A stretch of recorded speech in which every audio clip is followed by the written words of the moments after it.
अस्सलाम वालेकुम, मेरा नाम है अब्दुल्ला राना और आप देख रहे हैं सोशल राना के नाम से मेरा यूट्यूब चैनल। और आज मैं आपके लिए बहुत ही अच्छा टॉपिक लेके आया हूँ जो कि फेवरेटिज़म के बारे में है। फेवरेटिज़म जो कि एक लानत के तौर पर हमारे तलीमी इदारों में, हमारी यूनिवर्सिटी में, स्कूलों में पाई जाती है, जो कि स्टूडेंट की साइकोलॉजी और उनके तलीमी कैरियर पर बहुत ज़्यादा असरअंदाज हो रही है। अब हम बात करेंगे, मेरे अज़ीज़ दोस्त हैं खान न्याजी साहब। खान साहब कैसे हैं आप? अल्हम्दुलिल्लाह, आप सुनाए राना साहब कैसे हैं? से ठीक है? अल्हम्दुलिल्लाह बिल्कुल ठीक ठाक। अच्छा जी, खान साहब आपकी फेवरेटिज़म के बारे में क्या राय है और आप इस बारे में क्या कहते हैं कि कभी फेवरेटिज़म को आप किस निगाह से देखते हैं? क्योंकि हर बंदे की अपनी राय है। आप एक स्टूडेंट हैं, आप अपना इंट्रोडक्शन करवा दें ज़रा। अस्सलाम वालेकुम, मैं university of Lahore main campus का स्टूडेंट हूँ। बीएस एनवायरमेंटल साइंसेस मैं वहाँ से कर रहा हूँ। और जैसे कि आपने पहले बोला है कि फेवरेटिज़म, हर निज़ाम में फेवरेटिज़म है, चाहे वो स्कूल का हो, चाहे वो मदरसे का हो, चाहे वो कॉलेज का हो, चाहे वो यूनिवर्सिटी का हो। अब जैसे कि अब ज़्यादा ये फेवरेटिज़म है यूनिवर्सिटीज़ में। ये फेवरेटिज़म को मैं टीसी से तशबीह देना चाहता हूँ और टीसी को मैं तशबीह देता हूँ ग़ुलामी से। ठीक है, ये चीज़ हमें आज से नहीं मिली हुई, ये चीज़ हमें मिली हुई है आज़ादी से पहले की। अब कहते हैं कि जी टीसी करने वाले बच्चे को कहते हैं कि जी माँ बाप ने इसे कहा हुआ है कि जी टीचर्स के इस तरह करना है, आगे पीछे रहना है टीचर्स के, ताकि टीचर की नज़रों में तो फेवरेट हो, गुड बुक्स में आए और टीचर्स तुझे ज़्यादा मार्क्स दें। अच्छा, आपने बड़ी अच्छी बात की कि फेवरेटिज़म हमारे मदरसों में भी है, हमारे पूरे के पूरे तालीमी निज़ाम में भी है। क्या आप कभी अपनी ज़ाती तजर्बा है आपका ऐसा कि आप ज़िंदगी के किसी मोड़ पे आप फेवरेटिज़म का शिकार हुए हों कि आपको नंबर ना मिले हों, किसी और को दे दिए, या आपकी तरफ तवज्जो कम दी गई, आपने देखा कि यार ये टीचर मेरे साथ इस तरह कर रहा है, जबकि इसका लाइक बच्चों के साथ बिहेवियर ऐसा है? नहीं जी, लाइक बच्चों के साथ टीचर्स का बिहेवियर हो या ना हो, टीचर्स का बिहेवियर जो अच्छा है वो किन बच्चों के साथ है जो टीचर्स के आगे पीछे हैं। एक लाइक बच्चा होगा, उसने अपनी मेहनत से नंबर लेना है, हमें उस चीज़ से कोई इशू नहीं है कि जी वो अपने बच्चा अपनी मेहनत कर रहा है, मेहनत से नंबर ले रहा है। मेरे साथ बिल्कुल एक्सपीरियंस हुआ है ये, और ये मेरा एक्सपीरियंस हुआ है यूनिवर्सिटी लाइफ में सेकंड सेमेस्टर में मेरे साथ। और अब मैं उन टीचर का नाम तो नहीं लेना चाहूँगा, लेकिन एक वो बंदा था साथ मेरे जो टीसी करता था और एक मैं था।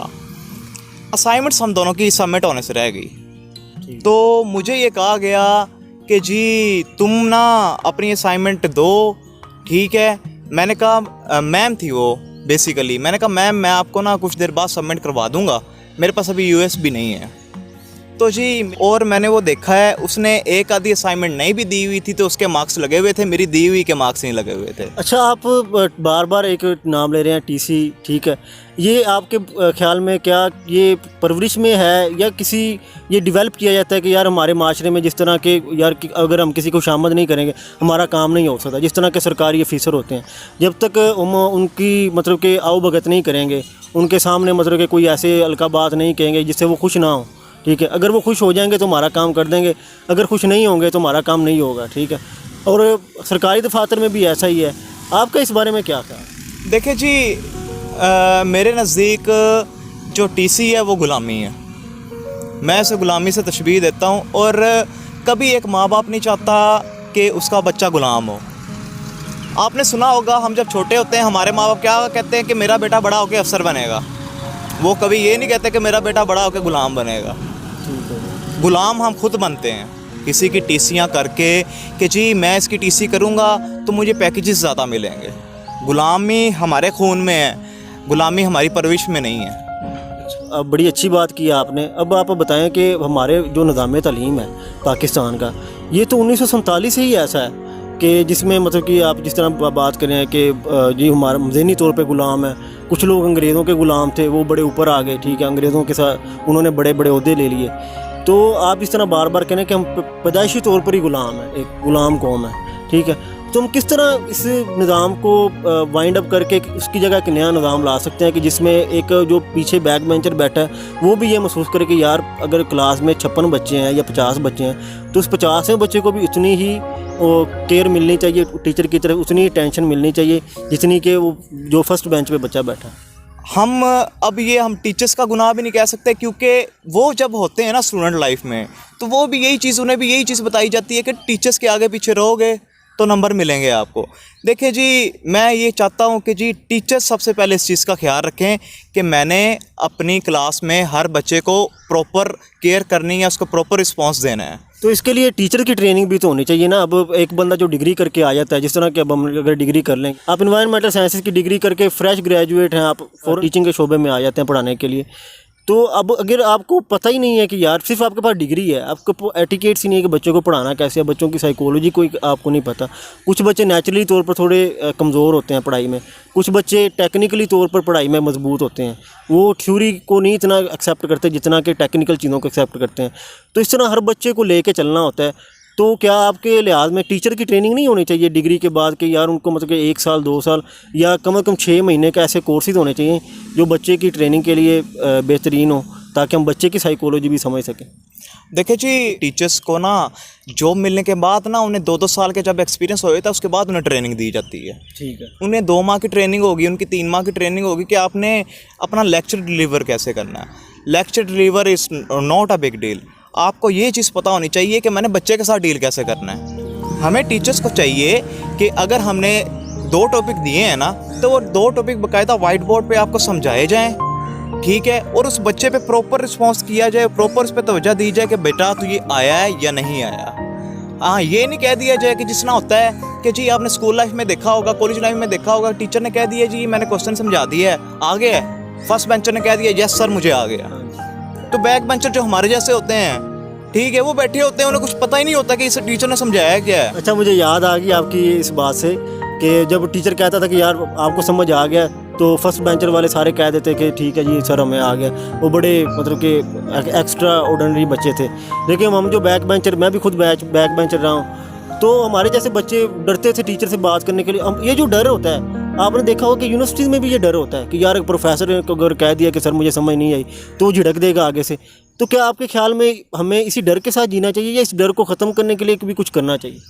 देखें जी, हम में डर एज आ मुसलमान सिर्फ अल्लाह ताला की ज़ात का होना चाहिए। ठीक हो गया। एक इस तरह मुझे कहावत याद आ गई कि एक बच्चा ना बाप के साथ जा रहा था। बच्चे ने पूछा कि बाबा वो उड़ती हुई चीज़ क्या है? बाप ने बोला बेटा वो कौवा है। क्या? कौवा है। उसने 6 दफ़ा पूछा बच्चे ने, और बाप ने 6 दफ़ा उसे बताया कि ये कौवा है। किस वजह से उसने 6 दफ़ा बाप से पूछा? क्योंकि बाप उसके साथ शफीक था। ठीक है, हमारे टीचर्स को भी चाहिए हमारे साथ शफकत। ये नहीं चाहिए कि जी हमें ये पता हो कि जी टीचर आया आज बड़े गंदे मूड में है, इससे कोई क्वेश्चन कर लिया तो बस हम गए, हमारे फाइनल में ग्रेड काट लेगा, ये काट लेगा, वो काट लेगा। टीचर्स के अंदर भी सबसे बड़ी खामी ये है कि उनकी नज़रों में एक दफ़ा एक स्टूडेंट को काम नहीं आया ना, वो पूरा सेमेस्टर या पूरी डिग्री उस टीचर की नज़र में ये बचा रहना है कि ये डाली है, इसे कुछ आता ही नहीं है। क्योंकि टीचर्स ही माइंडली तौर पर टीचर ही होता है जो बच्चे को ना डिग्रेड करता है। आप सारे नुक्स टीचर में ही बता रहे हैं, हमारे अंदर कोई नुक्स नहीं, स्टूडेंट्स के अंदर भी तो कोई नुक्स होना चाहिए। देखें, मैं आपको बताता हूँ कि स्टूडेंट्स के अंदर नुक्स क्या होता है कि टीचर से बदतमीज़ी करना। अगर हमने टीचर्स के साथ बदतमीज़ी नहीं की, हमें काम, देखें स्टूडेंट का नुक्स तब बनता है कि जब टीचर ने उसे काम दिया उसने बिल्कुल ही नहीं, जड़ से नहीं किया। अगर वो थोड़ा सा भी आउटपुट दे रहा है ना टीचर को, टीचर फिर भी उसे डिग्रेड कर रहा है, तो फिर वो टीचर का नुक्स है।